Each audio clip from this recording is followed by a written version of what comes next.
¿Cómo influyen las experiencias vividas en no lugares en la construcción de la identidad y en la percepción de pertenencia social de los individuos que frecuentemente transitan por estos espacios de transitoriedad? Esa es nuestra pregunta de investigación dentro de nuestra investigación de tipo cualitativo. Aquí tenemos este que sería el ejemplo. En este ejemplo tenemos informante 1. En informante 1 ya están aplicados los códigos, ya están aplicados los códigos en este caso. Aquí vamos bajando, vamos viendo en el margen derecho cómo van apareciendo los códigos, cómo van apareciendo los códigos, en este caso aplicados a las respuestas. En este caso vamos a ir a la pestaña de analizar. En la pestaña de analizar nos vamos a ir a frecuencia de codificación. Ya que tenemos frecuencia de codificación, le vamos a decir, tenemos estas dos opciones, árbol o tabla. Vamos a decirle que en este caso los acomode por cuenta, que los acomode del más grande, del que tiene una mayor cantidad de menciones, una mayor cantidad de códigos, hacia el que tiene menos. Entonces vamos viendo cómo va disminuyendo hasta llegar a 1. Aquí tenemos entonces cuenta, el que más se mencionó fue estaciones de tren. Después viene desconexión social, sin pertenencia, lugares de paso, situaciones similares. Pero también estamos viendo que aparte de cuenta está lo referente a los casos. Tenemos 5 casos, 5, 5, 5, 4, 4, 4, 3, 3, 3, 2, 2, 2 y así vamos bajando. Eso nos lleva precisamente a esta situación de decir, bueno, en el caso de estaciones de tren está presente en 3 casos, no está presente en los 5. Mundos separados está presente en los 5 casos. Impersonal está presente en los 5 casos, a pesar de que no tiene 23 menciones. Superficial también está presente en los 5 casos. Lugares de paso está presente en los 5 casos.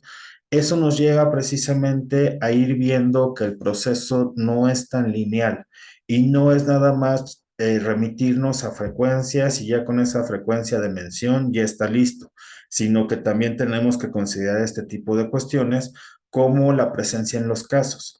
Vamos a encontrar más abajo, vamos a bajar, vamos a bajar. Vamos a encontrar, por ejemplo, en este caso, museos. Nada más está en un caso, pero la persona que lo mencionó 11 veces en sus respuestas. Entonces tenemos un porcentaje de 4.9%. Eso nos lleva a que más adelante, al momento de hacer la codificación axial, probablemente va a haber algún tipo de código en donde esté incluido el museo, donde en lugar de colocarle museo, coloquemos cierto tipo de espacio y al momento de colocar ese tipo de espacio, ahí va a quedar incluido el museo. Vamos a ver. Bueno, tenemos estaciones de tren dentro de espacios. Probablemente puede ser que en su momento coloquemos algo como espacios funcionales. Espacios funcionales como categoría o como, sí, como categoría y dentro de esos espacios funcionales muy probablemente el código pueda llegar a ser estación de tren, cuestiones similares. Es más que nada el ir viendo qué es lo que vamos a hacer o tal vez colocamos espacios de interacción o tipos de espacio y dentro de tipos de espacios, espacios funcionales. Y en esa cuestión de espacios funcionales vamos a colocar esta cuestión de, bueno, espacios funcionales sería probablemente las estaciones de tren, cuestiones similares. En la descripción vamos a colocar precisamente ese tipo de datos. Por espacios funcionales se entienden lugares como las estaciones de tren, los aeropuertos, cuestiones similares. Y eso ya nos va a ir permitiendo el tener también más organizado, más estructurada la información que ya tenemos, porque en cierta forma es eso. Ya que tenemos la codificación abierta, en la codificación axial y en la codificación selectiva, en más de un sentido es volver a codificar, pero ya con la primera estructura y esa primera estructura complejizarla para que nos vaya acercando hacia la creación de la categoría, hacia la creación de las categorías. Nosotros vamos a utilizar este de las filas seleccionadas, pero para utilizar las filas seleccionadas precisamente tenemos que seleccionar todas las filas. Ya que seleccionemos todo, le decimos que queremos esta parte y ya que nos abre esta ventana, en esta ventana empezamos a ver otros gráficos. Estos gráficos probablemente los podríamos hacer precisamente en Tableau, pero aquí a diferencia de Tableau nos está diciendo frecuencia. Queremos el número de casos, por ejemplo. Aquí nos dice el número de casos. Queremos el porcentaje de códigos. Aquí nos dice el porcentaje de códigos, porcentaje de casos. Pero digamos, aquí no nos lo está dando precisamente junto, nos lo está dando separado. Al momento que nos lo da separado, eso también nos genera otro tipo de procesos, otro tipo de decisiones que debemos de tomar. Como estas visualizaciones en ocasiones, precisamente cuando tenemos esta cantidad de códigos, puede llegar a ser un poco confuso. Pero es también esa situación, cuando nosotros tenemos menos códigos, porque ya estamos en una codificación selectiva, eso nos va a permitir tener una visualización adecuada. Para cambiar las paletas de colores, nos dirigimos a este elemento de aquí, le damos clic, le decimos que en este caso queremos Excel, nos, nos muestra esto, le decimos que queremos Victorian, que queremos pastel, queremos Solid, queremos Classic, queremos Web, Modern, Rainbow. Aquí como tenemos tantos, sí se ve precisamente todos los colores del arco iris e incluso de repente se vuelven a repetir. Windows XP, Mac OS, Vista, escala de grises, Opera,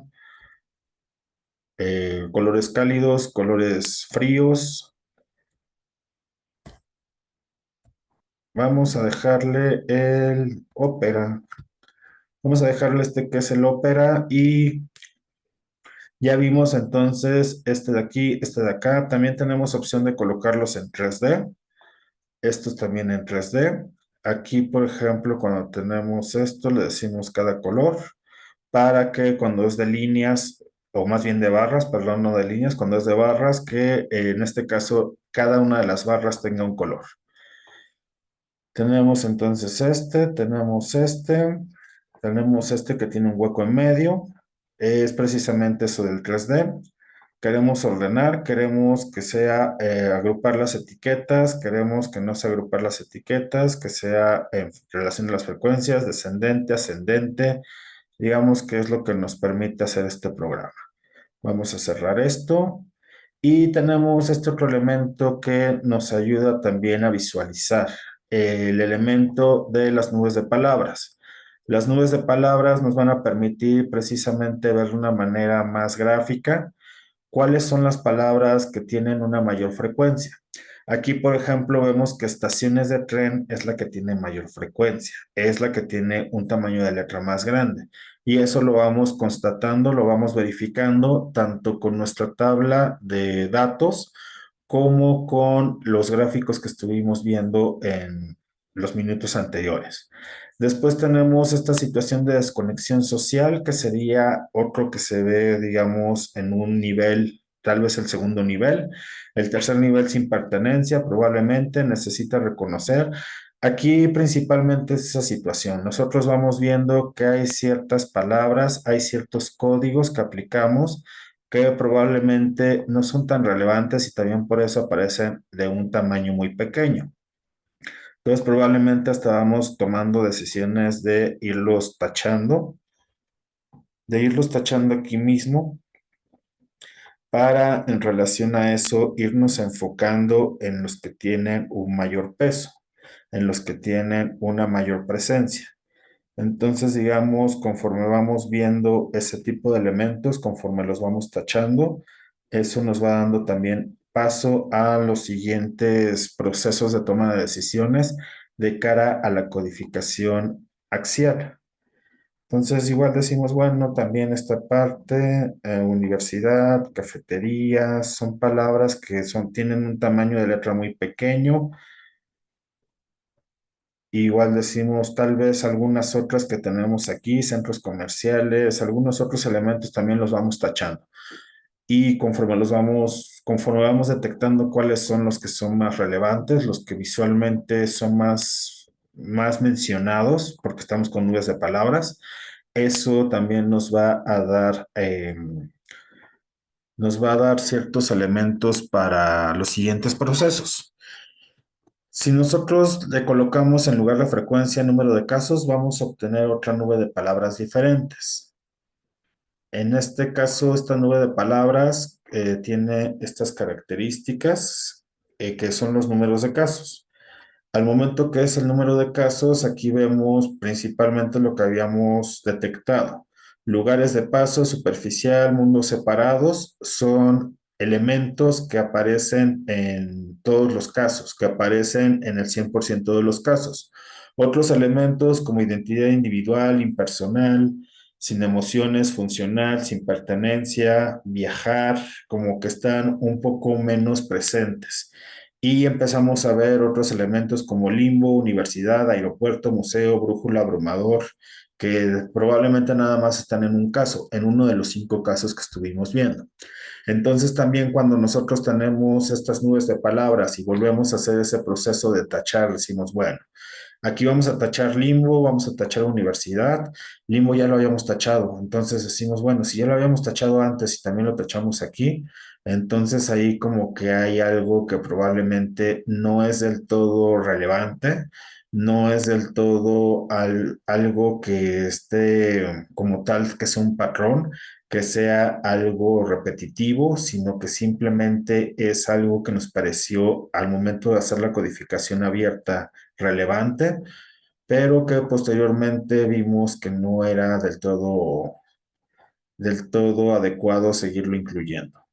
Y en la codificación axial ya encontramos algún otro tipo de categoría, algún otro tipo de código en donde estos elementos asociados a los códigos que estamos tapando, esos elementos queden incluidos y queden debidamente expresados.